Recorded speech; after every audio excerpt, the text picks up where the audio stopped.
नमस्कार दोस्तों, नमः शिवाय। जीवन ज्योति चैनल में आप सभी का हार्दिक स्वागत करती हूँ। दोस्तों, आज बात करूंगी तुलसी विवाह विधि के विषय में।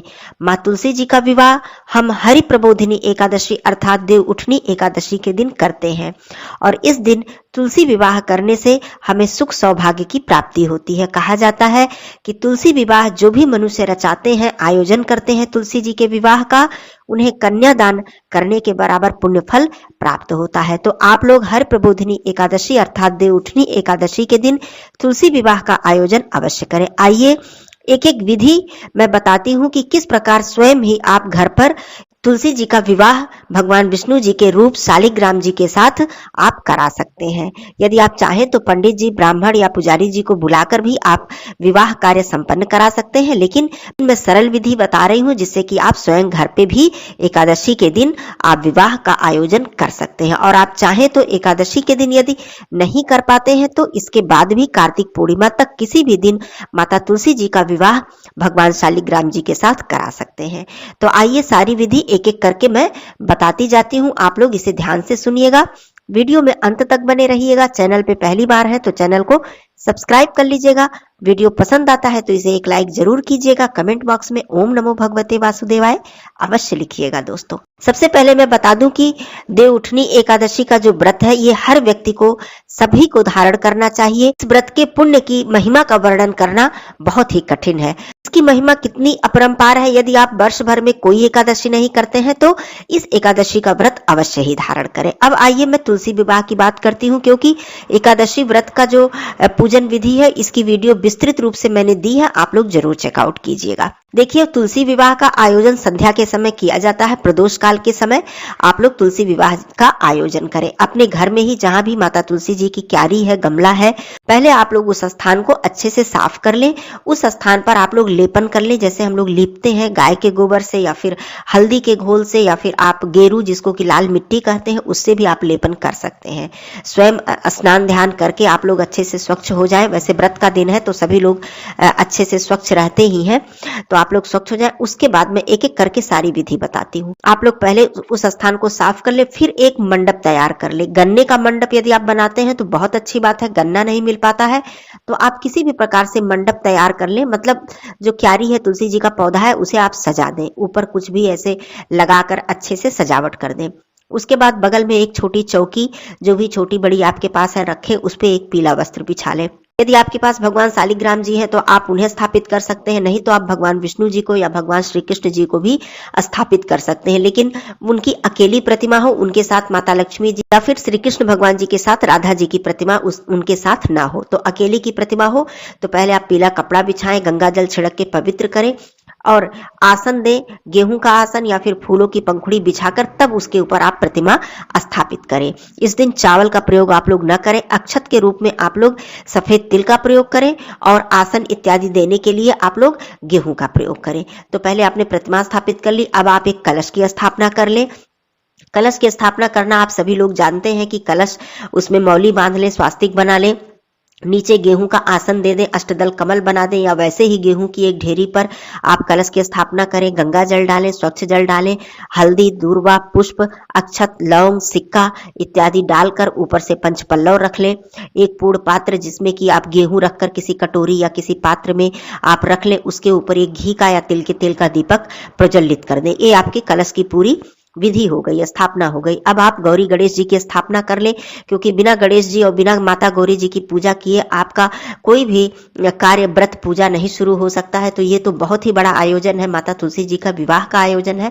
तो आप माता गौरी जी को आप हल्दी से या गाय के गोबर से बना सकते हैं और भगवान गणेश जी को आप सुपारी पर एक मौली लपेटकर आप उनकी स्थापना कर ले, पान के पत्ते पर या फिर किसी पात्र में थोड़ा सा आसन देकर, फूलों की पंखुड़ी इत्यादि से आसन देकर किसी पात्र में स्थापित कर सकते हैं। अब बात आती है कि ये सारी चीजें करने के बाद आप अपने एक थाल में चंदन, पुष्प, अक्षत जैसा मैंने बताया, सफेद तिल और उसके बाद फूलों की माला है आपके पास, सिंदूर, मौली, सारा कुछ जो भी पूजन की सामग्री होती है आपके पास, पीला चंदन, लाल चंदन, सब कुछ आप एकत्रित कर ले एक थाल में। उसके बाद आप धूप बत्ती प्रज्वलित कर दें और माता तुलसी जी के लिए श्रृंगार की सामग्री की व्यवस्था कर लें। जितना आप श्रृंगार आपके पास हो, वस्त्र से लेकर, जैसे साड़ी हो, चुंदरी हो, कुछ भी हो, उससे लेकर के आप चूड़ी, बिंदी, लिपस्टिक, सिंदूर, आलता, मेहंदी, बिछिया, जितना हो सके, कम है तो कम, ज्यादा है तो ज्यादा, ये आपकी सामर्थ्य के ऊपर है। उसके बाद भोग प्रसाद में आप मुख्य रूप से जो एकादशी का भोग प्रसाद, सिंघाड़ा, मूंगफली, गन्ना, शकरकंदी, तो इस तरह से ये सारी चीजें आप व्यवस्था कर ले, आंवला और कुछ मीठा और कुछ सात्विक मिठाई, फल इत्यादि आप रख लें। उसके बाद आप अब विवाह की विधि शुरू करें। सबसे पहले एक आसन अपने लिए लगाएं। आसन पर जल छिड़के स्वयं को पवित्र करें। 3 बार आचमन करें, एक अलग पात्र में जल रखकर। उसके बाद एक छोटे पात्र में अलग से जल रखें। पूरे देवी देवताओं को, माता तुलसी जी को, गौरी जी को, गणेश जी को, कलश में स्थापित सभी देवी देवताओं को पहले स्नान करा दें। फिर आप हाथ में पुष्प अक्षत लेकर कलश में स्थापित सभी देवी देवताओं का आवाहन करें, उन्हें बुलाएं, आमंत्रित करें। उसके बाद आप फिर गणेश भगवान जी की पूजा से प्रारंभ करें विधि। गणेश भगवान जी की आप पूजा करें, वंदना करें, उन्हें दूर्वा, जनेऊ, सिंदूर इत्यादि आप अर्पित करें। पुष्प है तो पुष्प अर्पित करें।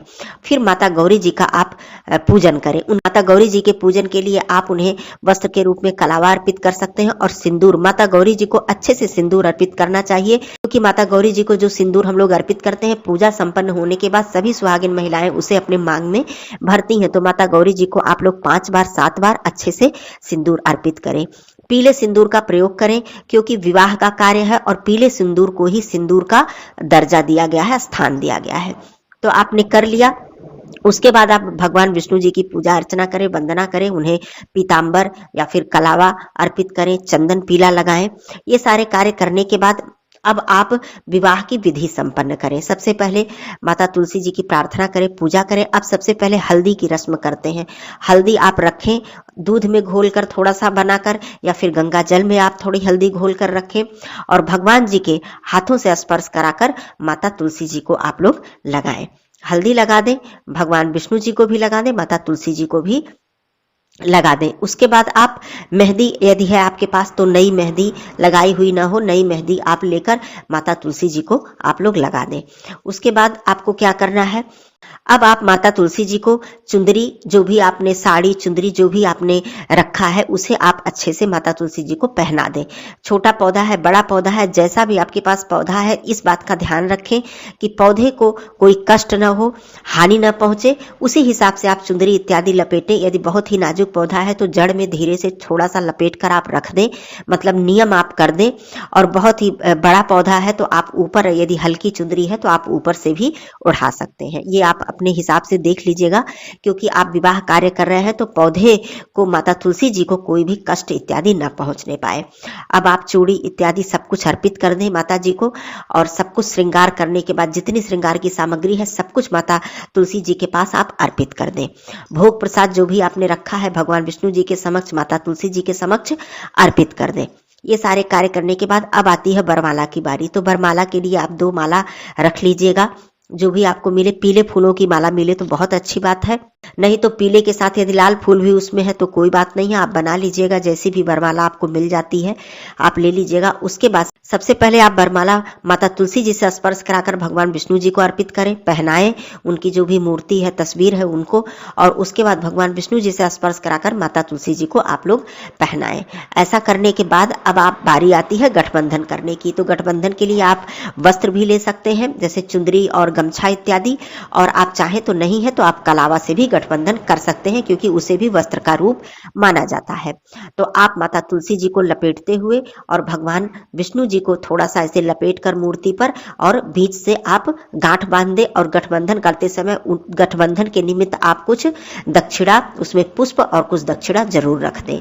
यदि कपड़ा है, वस्त्र है तो कपड़े में बांध दें, नहीं तो आप उनके निमित्त वहीं पर गठबंधन करके आप रख दें, ये जाने कि ये गठबंधन के निमित्त मैंने दक्षिणा रखा है।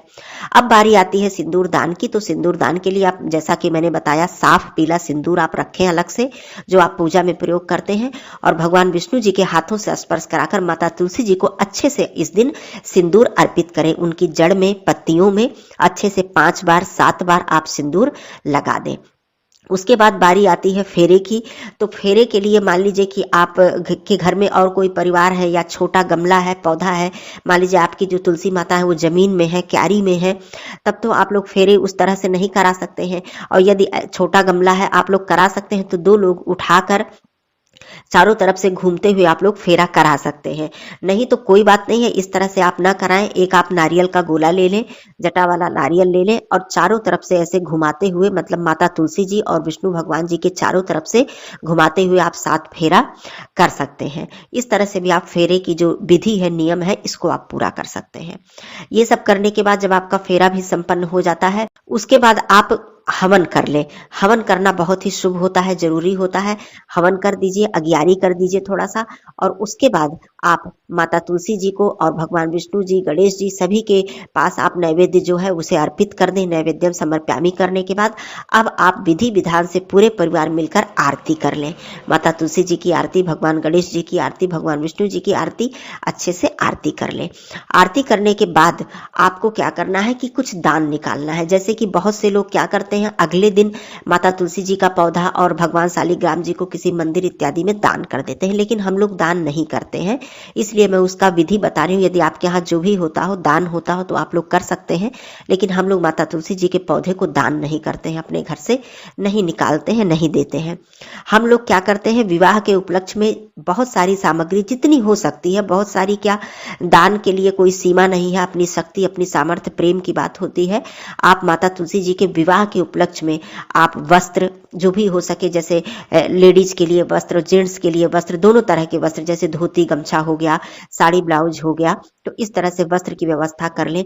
और पूरी सामग्री, श्रृंगार की पूरी सामग्री रख लें, उस पर दक्षिणा रख लें, फल रख लें, मिठाई रख लें, मतलब जो भी आपसे हो सके बन पड़े, वो आप माता तुलसी जी के विवाह के निमित्त, और जो गठबंधन में आपने दक्षिणा चढ़ाया है, जो पूजा में चढ़ाया है, वो सब कुछ, वो आपको नहीं इस्तेमाल करना है।